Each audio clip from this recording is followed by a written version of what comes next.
ریاستی ایوان بالا میں ہندوستانی تاریخ کا اہم ترین بل منظور ہو رہا تھا۔ بل کا نام ایک قوم ایک ٹیکس۔ یہ بل پچھلے 15 برسوں سے زیر التوا تھا۔ اس پر کلیکٹر کمیٹی بنی، 2006 میں عام شہریوں سے تجاویز لی گئیں، 2009 میں ڈسکشن پیپر جاری ہوا، 2011 میں آئینی ترمیمی بل پیش کیا گیا، ریاستی وزرائے خزانہ کی کمیٹی تشکیل پائی، وزارت خزانہ کی کمیٹی کا قیام ہوا۔ پچھلے برس مودی سرکار نے اسے ایوان زیریں سے منظور کرایا اور اب ایوان بالا یعنی کہ راجیہ سبھا نے اس بل کی منظوری دے دی ہے۔ اس بل کے نفاذ سے بھارتی سرکار نے مختلف ریاستی ٹیکسوں کو ایک ہی جی ایس ٹی کی شکل دے دی ہے، یعنی کہ بھارت کی 36 ریاستوں کے اپنے اپنے ٹیکسز ختم ہو گئے۔ بھارت ایک مارکیٹ بن گیا، یعنی کہ تمام ریاستوں میں اشیاء کی قیمتیں جو ہیں وہ یونیفائی ہو گئیں، ایک ہو گئیں، ٹیکس ایک ہوگا، کرپشن ختم ہوگی، اشیاء سستی ہوں گی، مارکیٹ جو ہے وہ مارکیٹ میں بوم آئے گا، فورن انویسٹمنٹ، سرمایہ کاری بڑھے گی،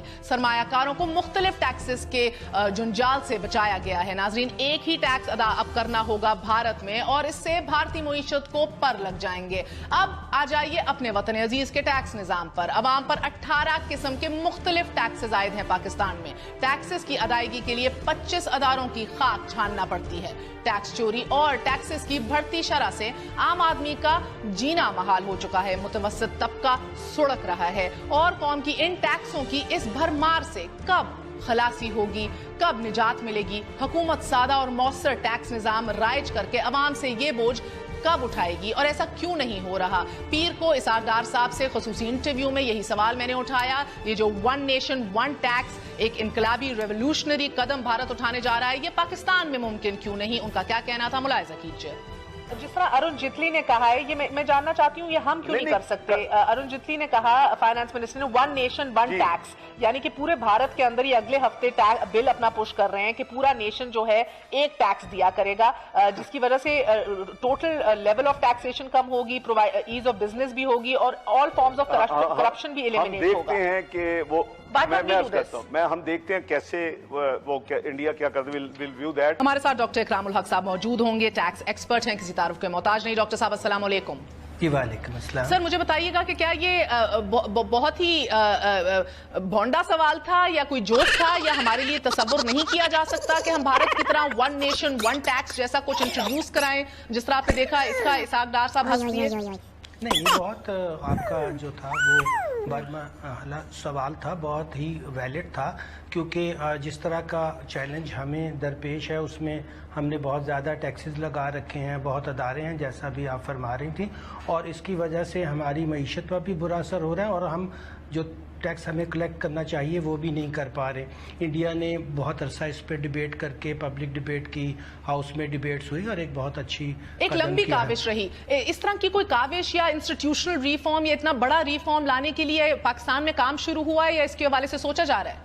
جی کبھی بھی نہیں، کیونکہ یہاں تو 18ویں ترمیم کے بعد ایک ہارمفل کمپٹیشن شروع ہو گیا ہے، اور ابھی اس حالیہ بجٹ کے اندر ایک بڑی کشیدہ صورتحال پیدا ہوئی ہے، جب پنجاب نے اور ایف بی آر کے درمیان کہ انہوں نے کہا ہے کہ ہم آپ کا ان پٹ نہیں دیں گے، جس سے لوگوں کے بڑے بزنسز پہ بہت برا اثر پڑے گا۔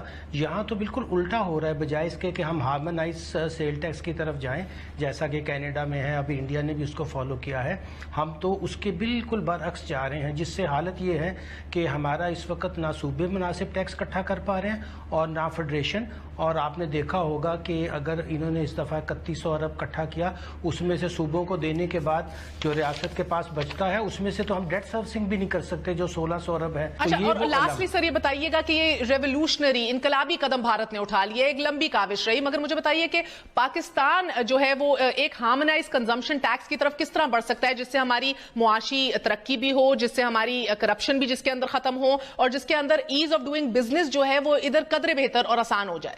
اس کا طریقہ یہی ہے کہ پہلے ہم سارے جو ہیں مل کر صوبے، جیسے انہوں نے بات کی ہے، وہ ایک ایسا مسودہ تیار کریں جس کا ایک harmonise sale tax on goods and services ہو، اس کا ایک ہی ریٹ ہو، اس کو کلیکٹ کرنے کے لیے ایک ہی نیشنل ٹیکس اتھارٹی ہو، تاکہ سب لوگوں کا ڈیٹا بھی ایک جگہ اکٹھا ہو جائے، بزنس مین بھی صرف ایک اتھارٹی کے ساتھ ڈیل کریں، اور اس سے یہ ہوگا کہ ہمیں بہت زیادہ جو ہے وہ فائدہ ہوگا۔